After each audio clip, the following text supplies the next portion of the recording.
What is up, everybody? So I want to take today's video to update you on what's going on the channel, what's going on with the cars, and where we're at with all the different projects. So we got the Viper, we've got the S2000.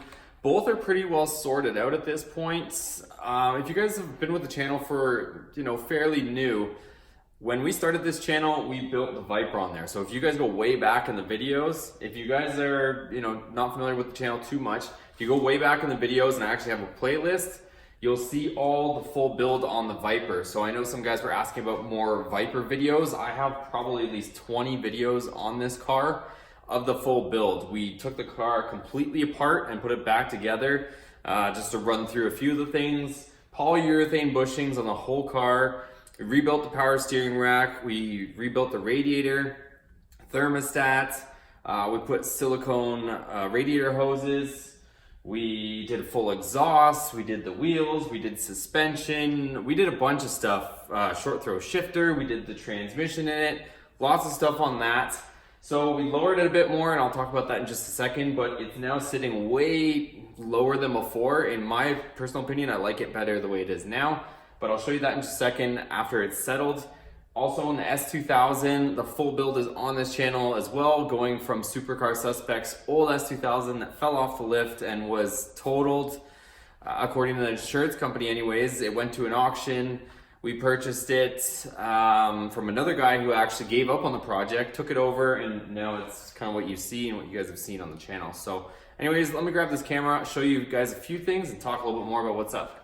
All right, so there's what the Viper looks like in the raw. When we originally lowered it, if you guys watched the video when we lowered it a bit more, the suspension settled quite a bit, and it is like insanely low. I love it, but it is low. You have to watch where you drive this thing everywhere. Even the rear is pushing it for sure. And not so much because of the clearance or anything like that. Well, it is a clearance issue, but the lips on this thing are at least a good inch wide, and when you try to run a flushed out stance where the wheel is flush with the body, which is what I like, honestly, that's what a lot of the newer cars look like. I know this thing's a little bit dated, but I don't want to trim this off, but at the same time I want the wheel to be flush with the body line. The original stock wheels were like sunk way in the fender, and it looked kind of funny. So anyways, we're barely, okay with some rubbing issues there, but that's what she looks like, all sitting like that. We got the tint on the taillights, which you guys probably saw in one of the last videos. So that's looking pretty good. We also played around with a little bit of vinyl here, and we put black vinyl around these, speaker vents that everybody jokes around on these kind of years. We just did this temporary, so we're gonna do it a little bit better so you don't see that red ring, because all this normally is red painted, and even underneath there is red painted from the factory. But it gives it a nice little accent, kind of ties those, indents into the windshield cowl there.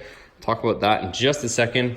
On the S2000, like I mentioned before in another video, the Plastidip is coming to an end. It is unfortunately fading quite a bit. Plus, it's hard to keep clean. You can't just wipe it clean with being this matte finish and a textured finish. Anything that gets stuck to it or on it, or because it's such a light color, it's very hard to keep clean. Like, it stains very easily, and the sun is just beating it up. And this car doesn't ever get parked outside, yet the sun is taking its toll. Another thing to update you guys on, the brakes on the new brake pads we put on, the race pads, work exceptional. The brakes are ridiculous on this thing, but even just driving it for an hour, and wasn't even driving it that crazy, look at the brake dust. Like, it's insane. So just keep this in mind if you ever decide to do this. Like, look at how dusty those are.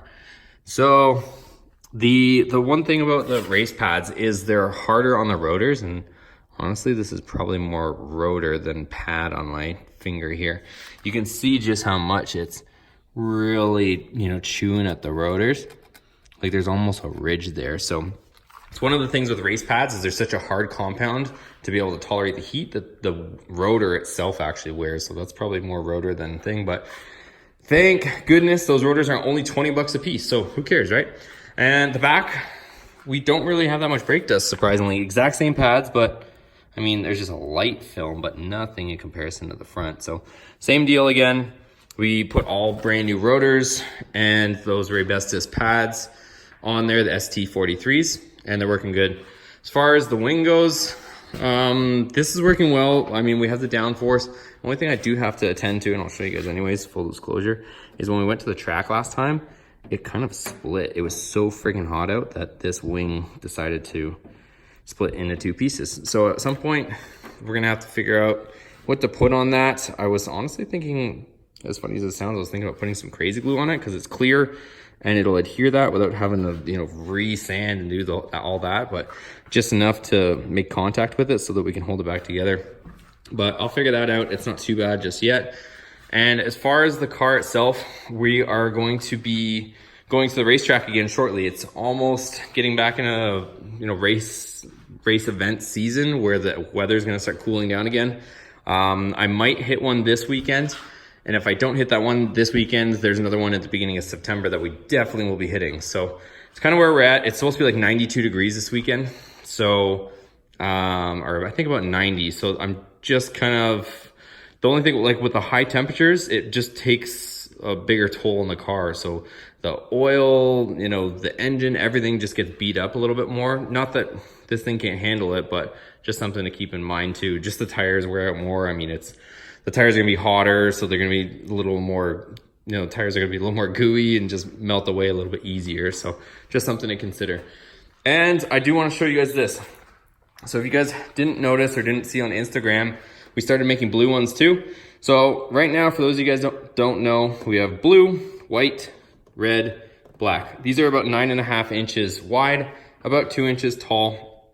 For a limited time, I'm giving them away for ridiculously cheap. $2 shipped, pick any color, and that's in the US. If you're in Canada, it's $3 shipped, not really much of a difference. And then $1 extra for each additional sticker. So if you want a blue one in the US, $2 shipped. If you want a white one, then it would be $3.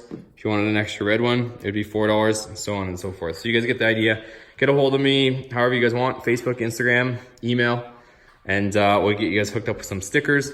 Also, you guys probably noticed down below in the video is the Teespring stuff. So let me talk about that.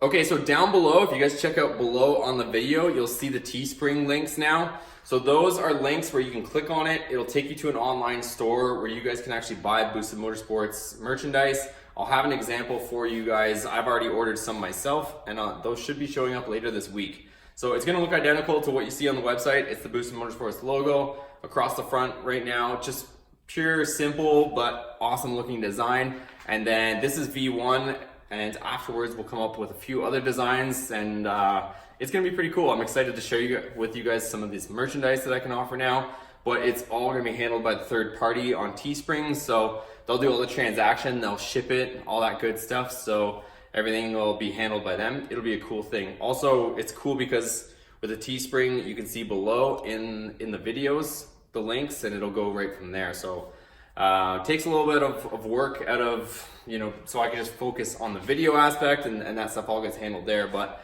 we'll be doing a lot of stuff there too. So you guys can support the channel, support me by, you know, purchasing some of that stuff too, if you guys are interested in any of that. But as always, guys, thanks for watching, and I'm going to be starting a new project again shortly, so make sure you stay tuned. We have a little bit of stuff to still finish up on this. On the S2000, I'm keeping an eye out for a supercharger kit, so we'll be getting that on there soon. But most of the build stuff is sorted out. Also, I want to get a tune on the Viper, and I'm going to keep an eye out for some goodies on that too, so you guys will see that. And the S2000, once more again, will be getting wrapped soon also. So my buddy Ben that you guys saw, where he's opening up a wrap shop, we're probably gonna get some ideas flowing here shortly. We're gonna have to try to peel off the Plastidip and then wrap it. So lots of stuff on the way. Thanks again for your support, you guys. Wouldn't be doing any of this stuff without you guys, but we'll see you on the next video. Take care.